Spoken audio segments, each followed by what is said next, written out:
Kuki MLA Yamthong Haukipta Mayum Panba Maitai Nupi Amangarang Chingai Oyomong the Leikhidre Hari. Cycle Assembly Constituency gi Han MLA Oiramba Yamthong Haukip Sahi Punitogi Loinabi Oiramba Maitai Nupi Sapam Charubala Sahi Yankai Mapan Mahaki Mayumda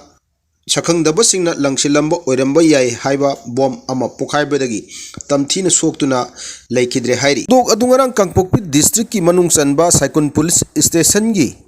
Mulam village the Laiba Yamthong Haukip ki Yungi Akoibada Pata Haudi Singdok Tabok Tauringa Sakang the Basina Langsilamba Oiramba Yai Haina Singnaba Bomb Ama Pokhaibadagi Mapam Aduda Kudakta Leikhidabani Hairi Pung Humlom Taba Matamda Sapam Charubalana Yungi Akoibagi Pata Haudi Langsilom Matamda Pokhairakiba Bomb Amana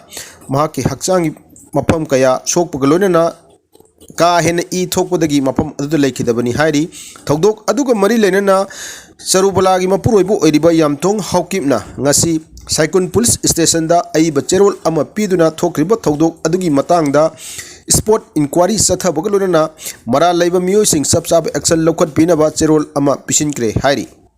Pom adu Pokhaire haibagi pau hek phangbaga Cycle Police Station gi kangbu amana mafam adu sangshin dina thi humbagi thabok chathegi lonena case ama register tawduna makha tan investigation tawba hokre hairi okriba thodok adugi matangda press na phangba pawgi matung ina haukiba sahi 2023 gi me ahum dagi chathrakliba kuki amasung maitai ani gi marakta thokliba